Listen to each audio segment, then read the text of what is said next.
You say you are from Nashville, Tennessee. Yes, Nashville, Tennessee.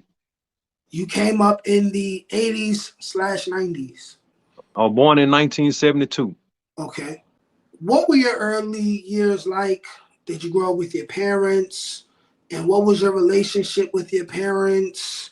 What was it like in the home for you? Like what were your early years like? My early years was of course like most children that grew up or were born around that time.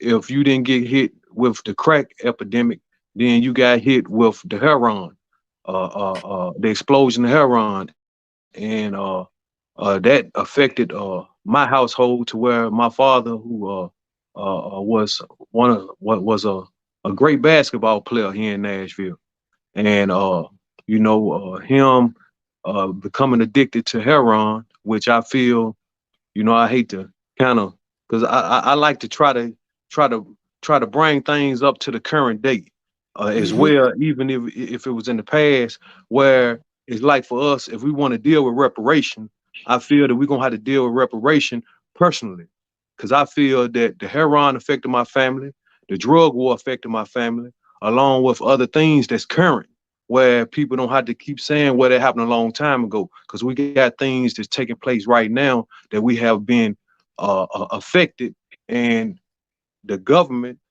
somewhat was complicit in it. But I Very just say that much right so. there. Yes, but yes, yeah, my father was locked up my whole life, my whole Mhm. entire life. I seen him going to visit him in prison, and I say he might have got out. Well, he got out one time, and I seen him in the free world. But other than that, mostly my entire life, my father was incarcerated. Okay. Yes. Being a young black kid, see now, I can relate in one way because I grew up without my father as well, but my father was there. He just happened to pass away. But I could still relate to not having a father in your house, you know. Even sometimes our women don't understand how important it is to have a father in the home to rear children. So you coming up as a young kid, dealing with your father, not being in the home because he's dealing with his issues or he's constantly in prison.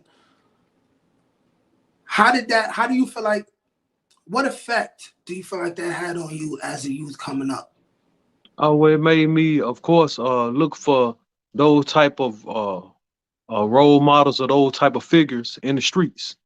And being that where I lived at was the Lord Street Drive, which anybody from Nashville know that is, that was one of the most dangerous drives, and uh, as well as just a lot of violence took place in that area. So I'm living there.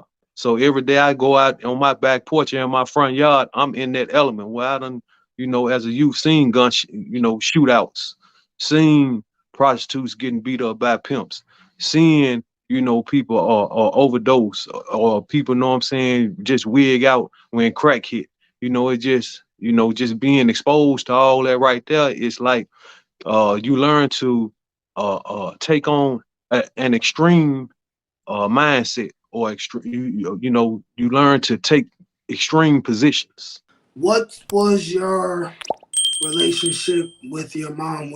I understand dad was gone, Yes. and but still, for those of us who grew up without a father in the house, it could be even worse if you and your mom are not on the same page. You know, some of us, we had younger mothers, so they may want to drop us off with grandma while they go try to live their youth out, and then they come back and try to settle down later. How was it with you and your mom? Were you Me and close? my Yes, we was extremely close, very close, still close now. Matter of fact, I take care of my mom right now to this day, and I took on that role uh, at a very young age in my teens, caring for my mother or being in position to take care of her.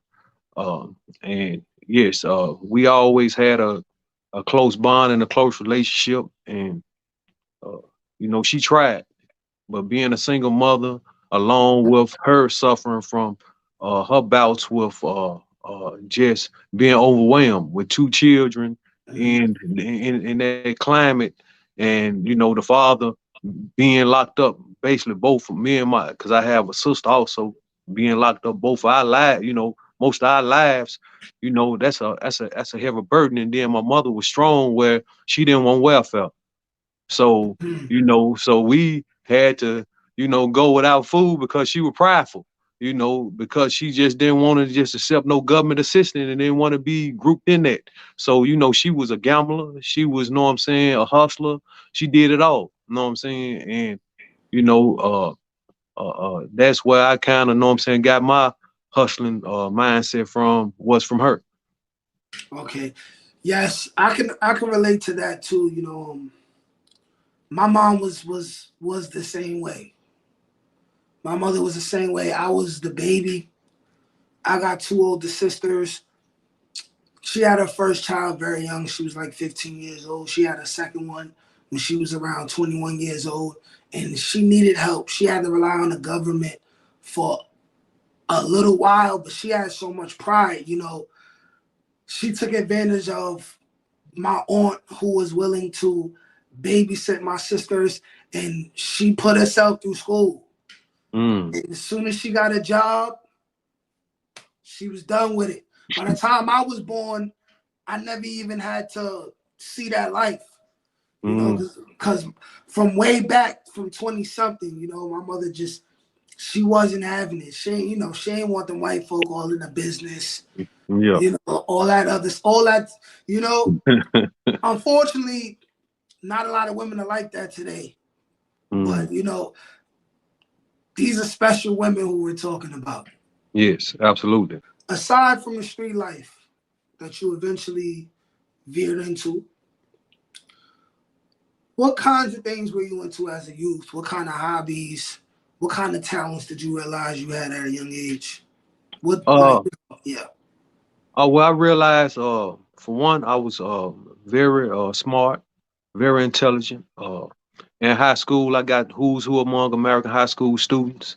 Uh, I got that award all through elementary, junior high, on up to like my 11th grade, 11th or 12th grade year. I was honor roll principal list all through school. It was just I wrestled for in high school.